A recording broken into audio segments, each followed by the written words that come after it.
సంగారెడ్డి జిల్లా ఇస్నాపూర్ మున్సిపాలిటీలో దాదాపు 3 కోట్ల అంచనా వ్యయంతో చేపట్టిన పలు అభివృద్ధి కార్యక్రమాలకు స్థానిక ఎమ్మెల్యే గూడెం మహిపాల్ రెడ్డి శంకుస్థాపన చేశారు. పార్ష మైలారం, రుద్ధారం, చేట్కోల్ గ్రామాల్లో సీసీ రోడ్ల నిర్మాణం, అండర్ గ్రౌండ్ డ్రైనేజీ, నూతన బోర్వెల్స్ ఏర్పాటు పనులకు ఆయన భూమి పూజ చేశారు. రుద్రారంలో ఆర్ఓ ప్లాంట్ను ప్రారంభించారు. ఇక ప్రజలకు మెరుగైన మౌలిక వసతులు కల్పించడమే తమ ధ్యేయమని, ఈ పనులను త్వరగా పూర్తి చేస్తామని ఎమ్మెల్యే గూడెం మహిపాల్ రెడ్డి తెలిపారు. కౌన్సిలర్లు, అధికారులు నిరంతరం సమన్వయంతో పనిచేస్తూ ప్రజా సమస్యలను ఎప్పటికప్పుడు పరిష్కరించాలని సూచించారు. ఇక 3 కోట్లతో పనులు ప్రారంభించడంపై స్థానిక మున్సిపల్ చైర్మన్, కౌన్సిలర్లు హర్షం వ్యక్తం చేస్తూ ఇస్నాపూర్లో మోడల్ మున్సిపాలిటీగా తీర్చిదిద్దుతామని స్పష్టం చేశారు. చిత్తూరు గ్రామంలో పలు కార్యక్రమాలు చేపట్టడం జరిగింది.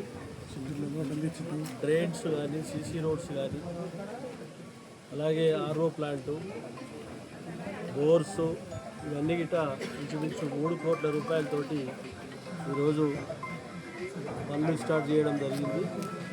స్థానిక ప్రజలకు ఇక్కడ ఇబ్బంది లేకుండా స్థానిక కౌన్సిలర్ ఎప్పటికప్పుడు సమస్యలను సేకరించి మౌలిక వసతులు సమకూర్చడానికి ప్రణాళికలతో అధికారులతో కలిసి మంచి కోఆర్డినేషన్తో ప్రజల సమస్యలు పరిష్కరించడంలో ముందుండాలని కోరుతా ఉన్నా. ఎందుకంటే కరెంటు కానీ, రోడ్లు కానీ, డ్రైన్స్ కానీ, వాటర్ కానీ సామాన్య ప్రజలకు ఇవన్నీ ఇబ్బందులు అవుతాయి. కాబట్టి ప్రతి కౌన్సిలరు అధికారులతో ఎప్పటికప్పుడు మాట్లాడి సమస్యలు పరిష్కరించుకోవాలి. ఈ కార్యక్రమంలో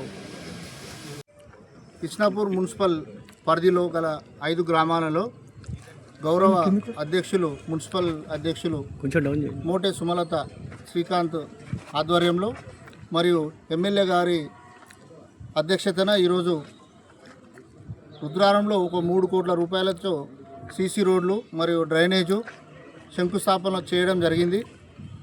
ఈరోజు మున్సిపల్ జనరల్ ఫండు మాకు కేటాయించినందుకు ప్రత్యేక ధన్యవాదాలు కౌన్సిలర్లకు, అదేవిధంగా చైర్మన్ గారికి, ఎమ్మెల్యే గారికి. ఇక ముందు కూడా చాలా పనులు ఉన్నాయి అభివృద్ధికి. ఇస్నాపూర్ మున్సిపల్ అంటే ఫైనాన్షియల్ మున్సిపల్గా ఈరోజు ఈ వీకర్ సెక్షన్లో ఇటువంటి కొత్త మౌలిక